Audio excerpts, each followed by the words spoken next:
4 p.m. And I believe Chief at John Sterling Park, Cookies with Santa, and November 21st between 8 and 10 a.m. Coffee with Cops at the Kirby PD. That's it. All right.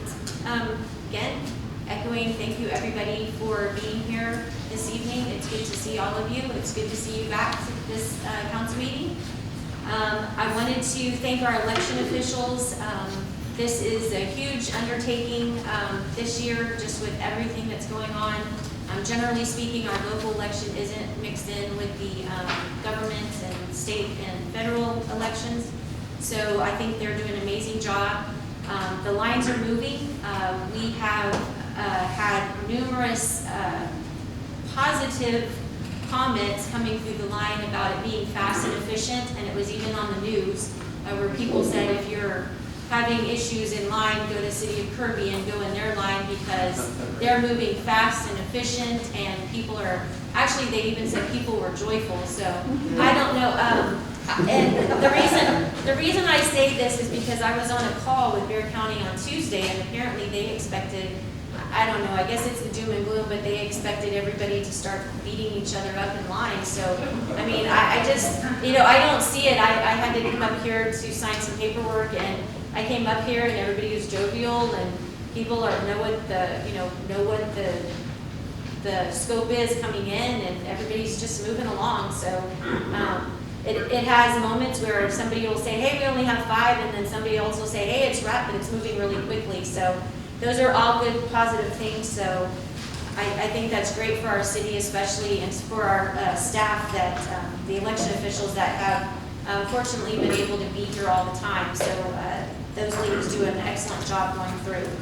I did want, on that same call, I did want everybody to be aware that because we are considered, or there are voting centers, which means you can vote anywhere, that there is an early polling site. Used to, you could only vote in your own district, what have you. But because everybody is voting all over the place, the results will be delayed because they have to calculate and tabulate everybody no matter where they're voting at.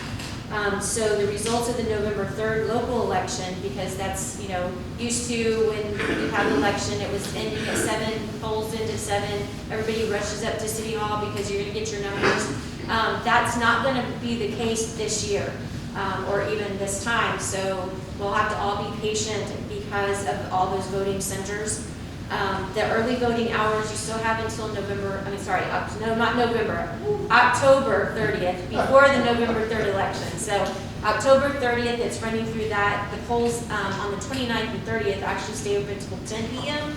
So if you're wanting to vote and you don't vote, there is zero reason for you not being able to vote. They've made it really super easy this year. The other thing I did want to make sure to dispel any rumors. There were rumors because of the way it was reported about people bringing mail-in ballots and then trying to vote in person.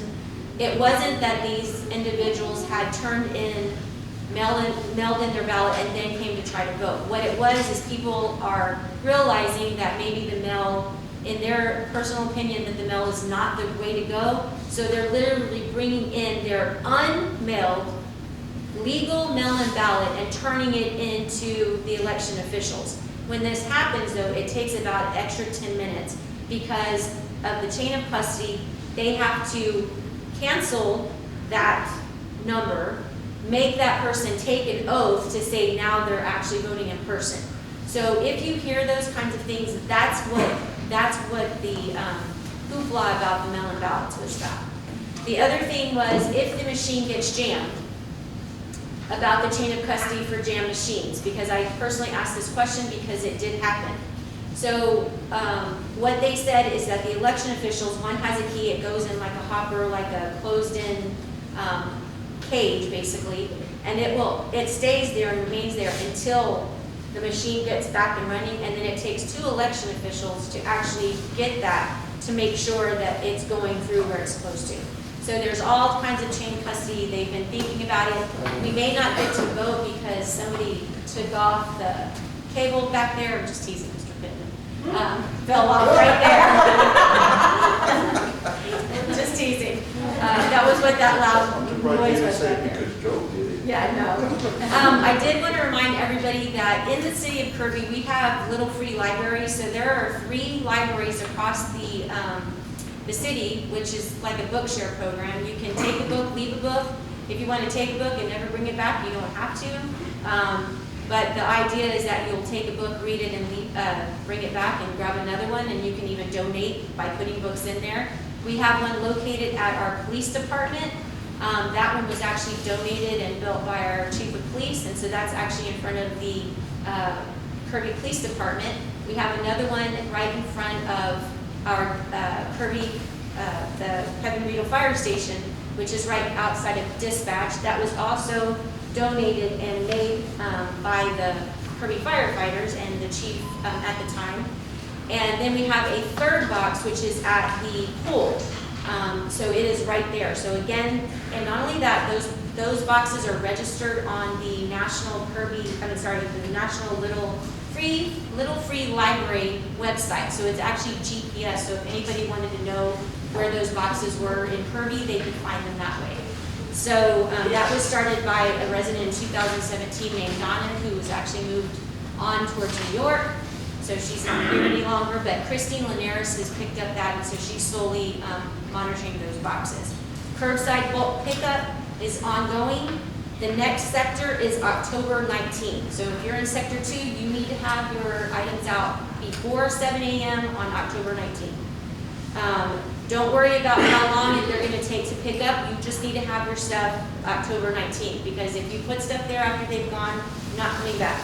Sector 3 starts October 26th. Again, have it there before 7 a.m. that day. I just wanted to reiterate, the Senior Center Annual Harvest Celebration is October 31st, 6 to 9, drive-through only. They'll have bagged candy, hot dogs, chips, and water. Again, drive-through only. You'll still have the same experience as far as the food and those activities, but it's just in your car. And so please don't walk up. They would prefer family gatherings in the vehicle and not a whole bunch of people just stuffed in there. So again, thank you everyone for coming out this evening. Please vote, and meeting adjourned. Have a great day.